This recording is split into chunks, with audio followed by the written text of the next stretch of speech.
Bueno, buenos días. Hoy vamos a hablar de citología del endometrio, pero vamos a hablar sobre todo de citología en toma directa del endometrio. Para empezar, ¿dónde vemos células endometriales? ¿En qué citologías podemos ver comúnmente células endometriales? Primero que todo, en los extendidos cérvico-vaginales.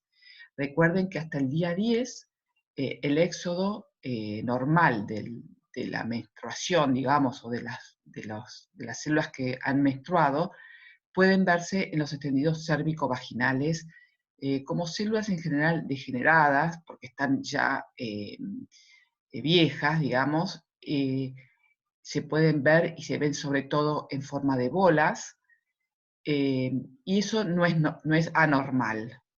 Lo podemos consignar o no. El sistema Bethesda dice que lo consignemos siempre y cuando las pacientes sean mayores de 45 años.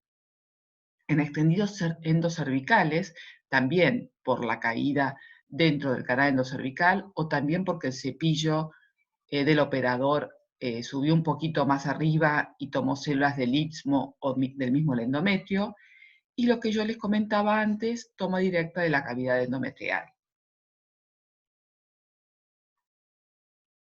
Vamos a ver entonces este tipo de citología. ¿Cuándo se indican estas citologías? Ustedes saben que la citología en toma directa del endometrio no está muy difundida en el mundo. En Japón, por ejemplo, y en algunos países europeos, pero sobre todo en Japón, se la utiliza como screening de carcinoma endometrial. En los demás países, por ejemplo en Estados Unidos casi no se utiliza, en algunos países de Europa, acá en Argentina en algunas instituciones, se lo utiliza para algunas indicaciones específicas. Por ejemplo, para pacientes mayores de 40 años con alteraciones del ciclo menstrual, para ver cómo está ese endometrio, estudio prequirúrgico en pacientes con miomas o en pacientes con patología benigna que van a operar para descartar un carcinoma, el seguimiento del tratamiento hormonal en lesiones neoplásicas o del climaterio, el monitoreo del tratamiento con tamoxifeno en cáncer de mama. Ustedes saben que en general se utiliza entre 5 a 10 años de tamoxifeno post-cáncer de mama, y el tamoxifeno es un agonista en el endometrio que produce pólipos, hiperplasias y muy rara vez carcinomas. Y también se puede utilizar para una búsqueda dirigida de la detección de las lesiones precursoras y del carcinoma de endometrio, como hacen los japoneses. ¿Cómo tenemos que procesar nuestra muestra? Ustedes saben que cuando uno pasa el cepillo en la cavidad endometrial, sangra, o sea que se desprende el epitelio superficial, los vasos superficiales producen el sangrado normal, entonces cuando nosotros extendemos sobre el portaobjeto hay muchos hematíes. Lo que se hace habitualmente, o lo que nosotros hemos hecho habitualmente, es secar al aire ese extendido, o sea, dejarlo secar sin fijar con alcohol, y después lo sumergimos en una solución salina fría. Esa solución salina está hecha con 1 litro de agua destilada y 9 gramos de cloruro de sodio. Lo dejamos unos minutos en esa solución y vamos a ver que decantan los hematíes en el fondo, ya que se lisan los hematíes con esta solución salina. Después lo introducimos en el alcohol 96 y hacemos la coloración de Papa Nicolau normal que hacemos habitualmente. Entonces, acá vemos 2 extendidos. Este es el extendido que se hizo fijándolo directamente con alcohol. Ven que es muy hemático, ya se ve así a simple vista, y este es secado al aire, hidratado con la solución salina fría y fijado posteriormente con alcohol y la coloración de Papa Nicolau. Ve que no tiene casi hematíes. Así se ve un extendido fijado con alcohol, sin el tratamiento con la solución salina fría. Miren que tiene muchísimos hematíes que tapan algunos tipos de células del fondo, como pueden ser las células estromales, y además, aparte de los hematíes, hay como un suero, el suero normal, ¿sí? Que cubre a estas células y no se pueden ver claramente las características nucleares y citoplasmáticas.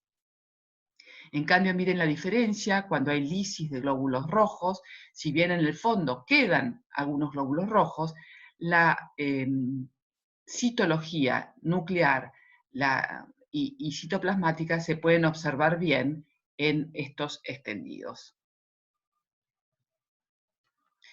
¿Cuáles son las dificultades de la toma directa endometrial? En general, las tomas directas endometriales se pueden hacer por histeroscopía, y ahí se necesita hacer una histerometría, una dilatación del orificio cervical externo, y si no se hacen por histeroscopía, también hay que hacer lo mismo, pero por lo menos hay que hacer una dilatación del orificio cervical externo e interno.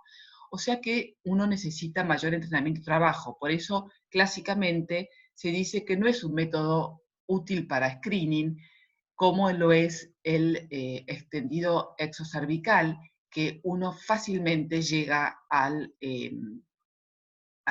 cuello, y uno puede, cualquier operador que sepa hacerlo puede hacer un extendido Papa Nicolau. En cambio, esto no cualquier operador lo puede hacer, sino que tiene que estar entrenado.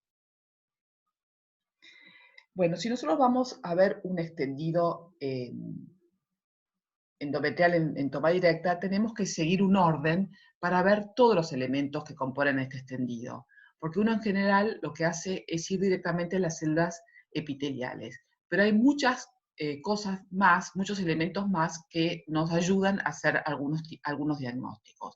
Por empezar, hay que ver el fondo. El fondo nos ayuda mucho. Ustedes recuerden que el normal en la citología endometrial es el fondo hemático. El normal en la citología endocervical es el fondo mucoide, puede tener hematíes.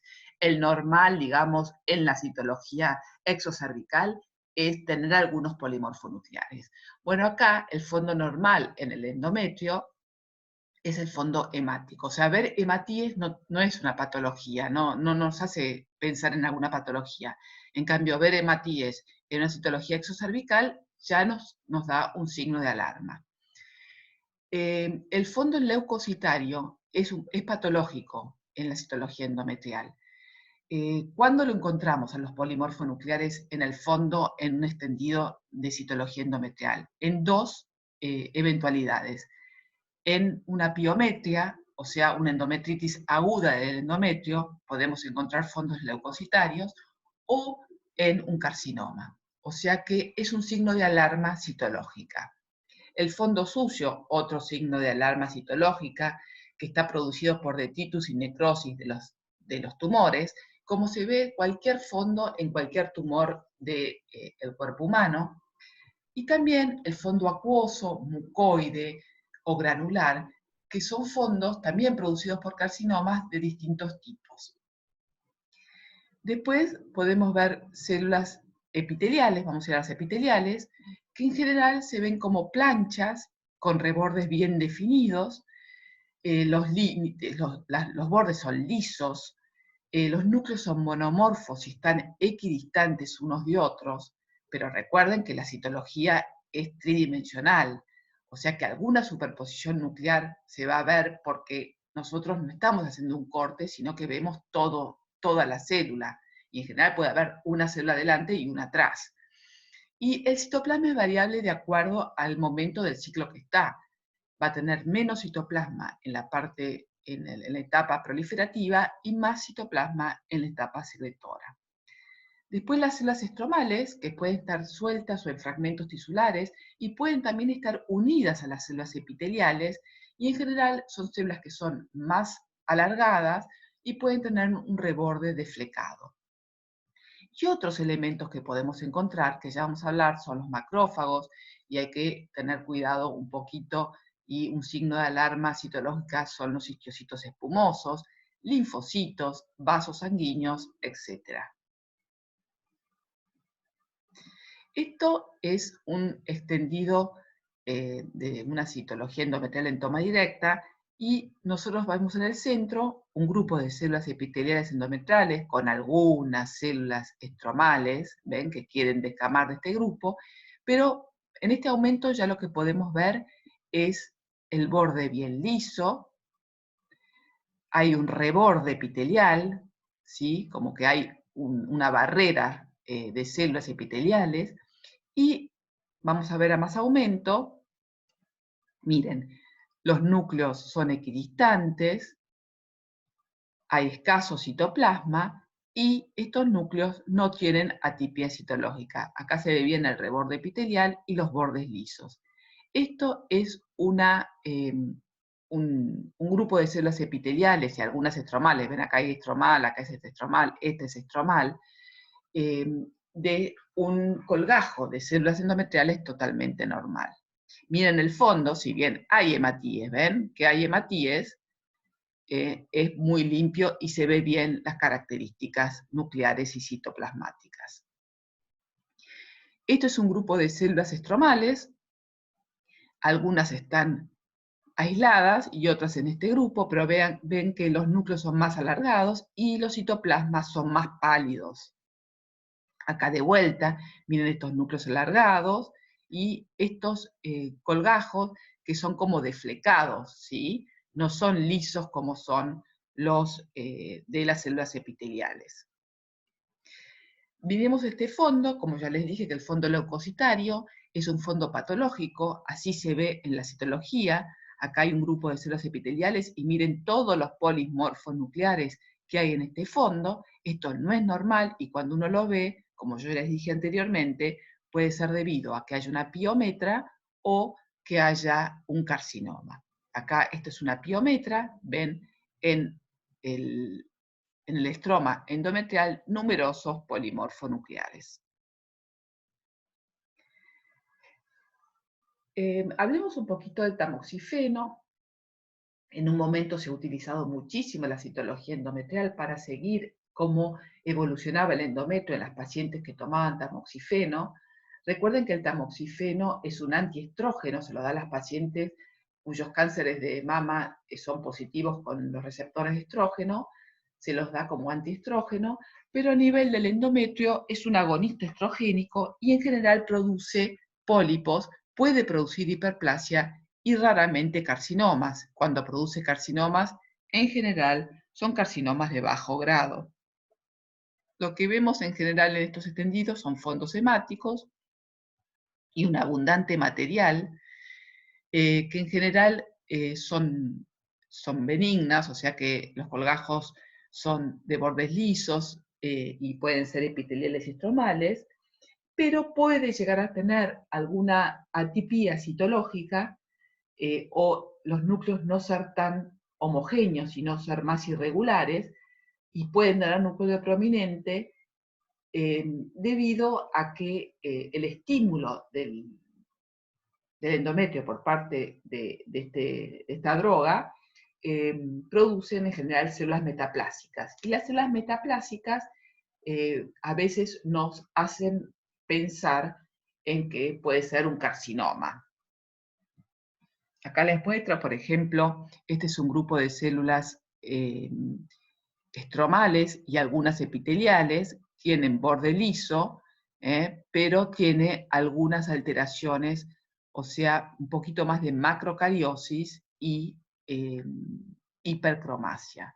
Acá ven células epiteliales con el borde liso, normales, ven que son equidistantes, membrana nuclear normal, digamos, lisa, y acá puede tener un poquito más de superposición. Esto se puede ver, esto se puede ver en general en los pólipos. Acá de vuelta son grandes colgajos de células estromales que uno puede encontrar en el tamoxifeno. Y acá miren este caso que nosotros nos hizo dudar mucho y le pusimos sospechoso. Antes nosotros le poníamos a las lesiones que nosotros no podíamos, no eran adenocarcinomas, pero no podíamos descartarlo, le poníamos sospechoso de malignidad.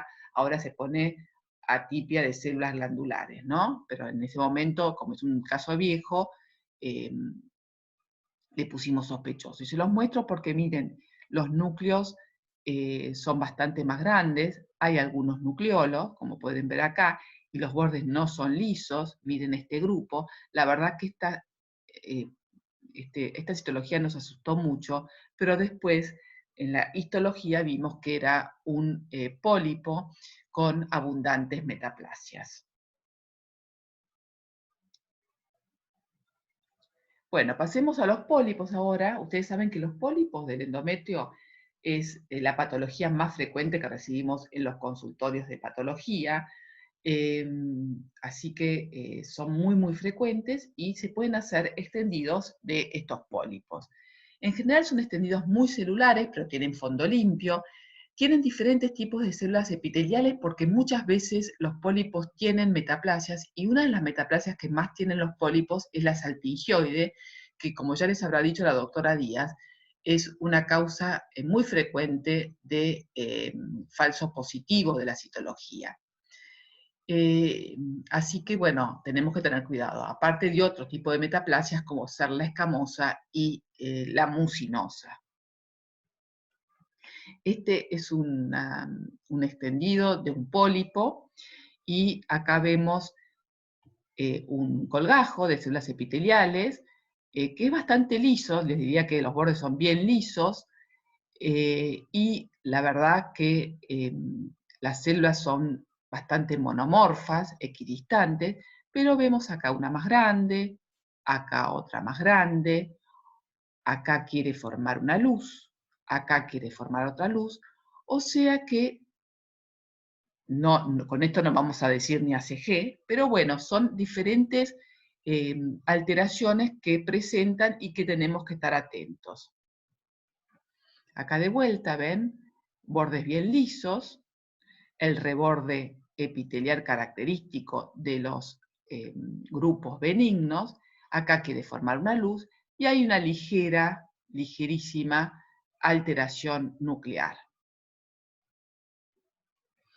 Una cosa que podemos encontrar en general en los extendidos de los pólipos son estos vasos sanguíneos, que en general son rectilíneos, no tienen ramificaciones y están asociados a células estromales y algunas pueden ser también epiteliales. Esta es una histología de un pólipo para mostrarles. Los pólipos pueden ser de diferentes tipos, pero este está formado por glándulas con revestimiento cilíndrico pseudoestratificado de tipo proliferativo y vean el grueso pedículo vascular que tiene este pólipo.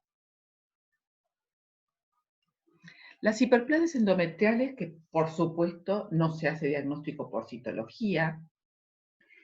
Ahora las hiperplasias, hace bastante ya, se diagnostican como hiperplasias endometriales, las que no tienen atipía, hiperplasias con atipía.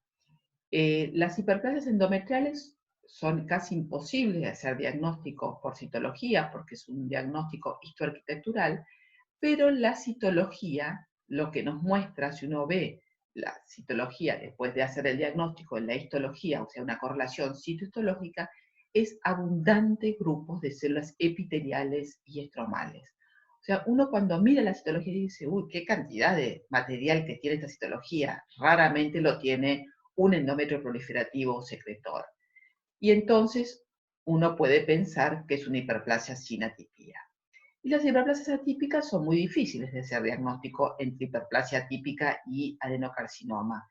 ¿Por qué? Porque uno en la citología ve la atipía, pero no ve la arquitectura, así que uno más que decir que es positivo, no dice más que eso.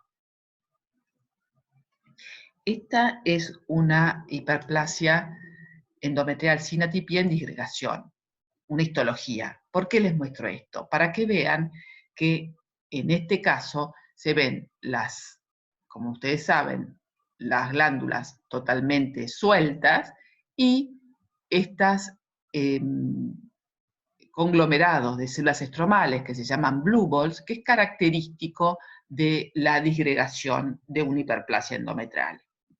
Acá mayor aumento, ven las glándulas sueltas y esta disgregación endometrial en forma de conglomerados estromales. Esto es lo que nosotros vamos a ver en la citología.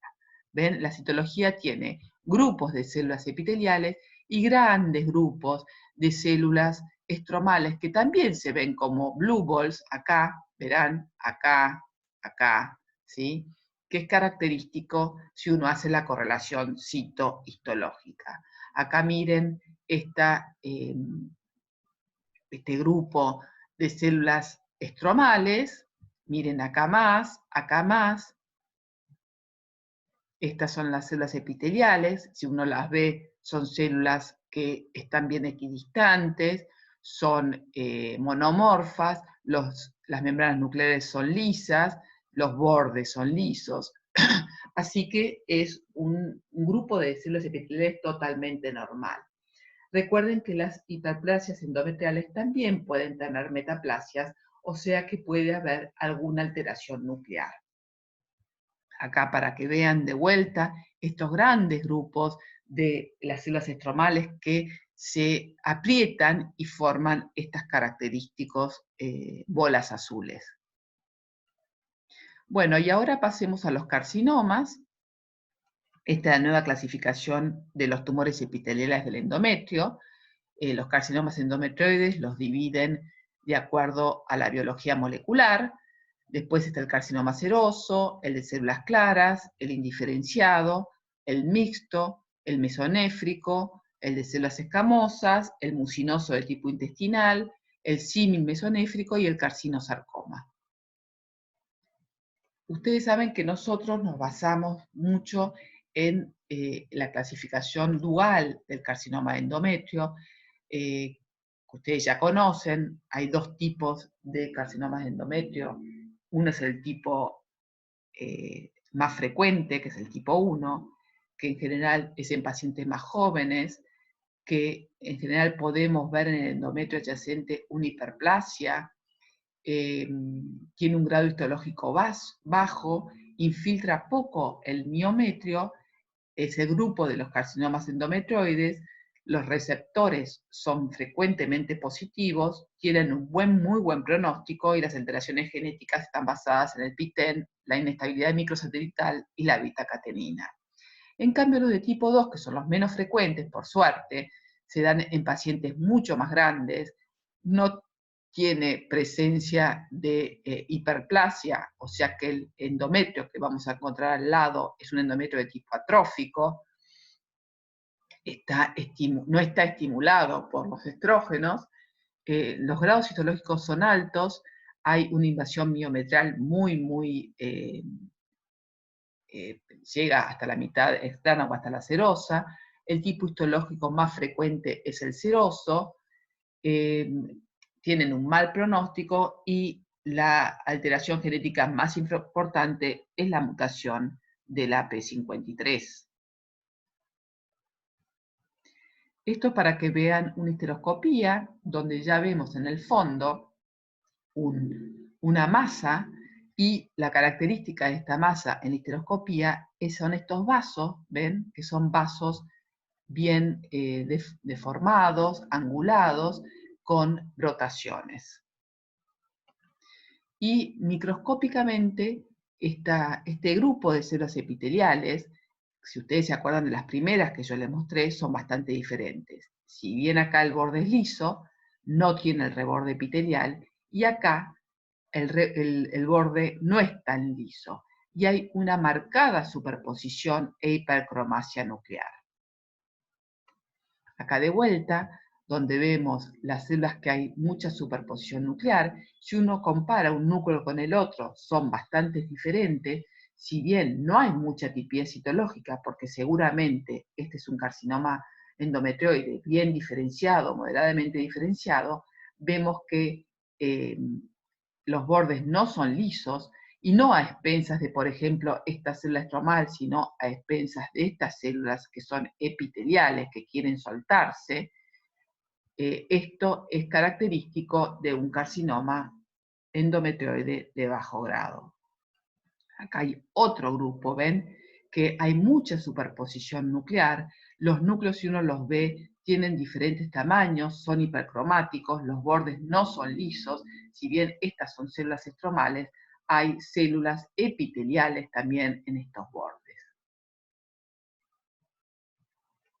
Y esto es la histología de esta histología que les mostré, que es un adenocarcinoma endometrioide bien diferenciado. Está formado por glándulas, ¿sí? Son casi todas glándulas, casi no tiene parte sólida, y estas glándulas están tapizadas por células neoplásicas con bastante poca atipia citológica.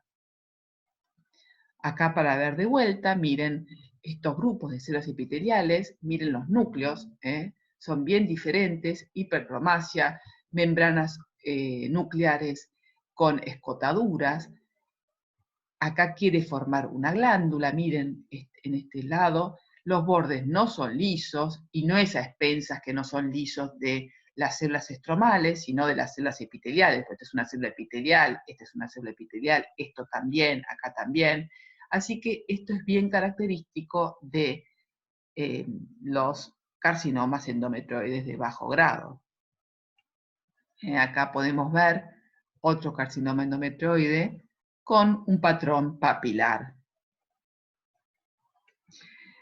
Lo que más trae problemas son los carcinomas mucinosos bien diferenciados, primero porque no tienen atipía, y segundo porque uno las puede confundir con las células endocervicales normales, o sea que hay que estar muy atentos. ¿Cuándo se ven células mucinosas en un extendido endometrial? Se ven cuando son adenocarcinomas mucinosos, cuando son adenocarcinomas endometrioides de tipo secretor, porque el secretor parece un endometrio secretor, y también los adenocarcinomas mucinosos metastásicos, que no hay que olvidar. Miren, acá tenemos estos grupos de células mucinosas, ¿sí?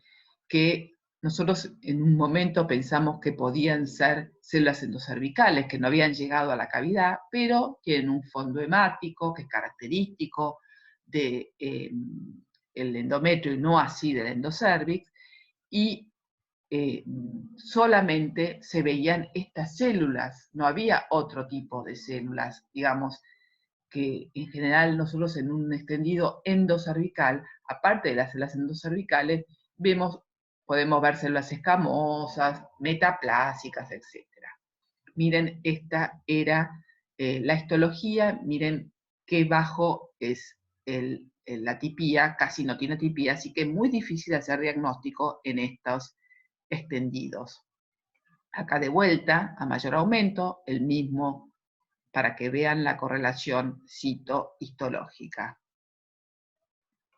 Acá este es un carcinoma endometrioide de tipo secretor, acá bajo aumento, miren lo que yo les decía, estos vasos que se pueden ver en los carcinomas, que son bien con muchas ramificaciones, son vasos anómalos, y rodeando a estos vasos todas las células epiteliales en grupos, que si uno las ve a más aumento, miren, parecen células endocervicales, con los núcleos basales y el citoplasma apical con muy poca alteración.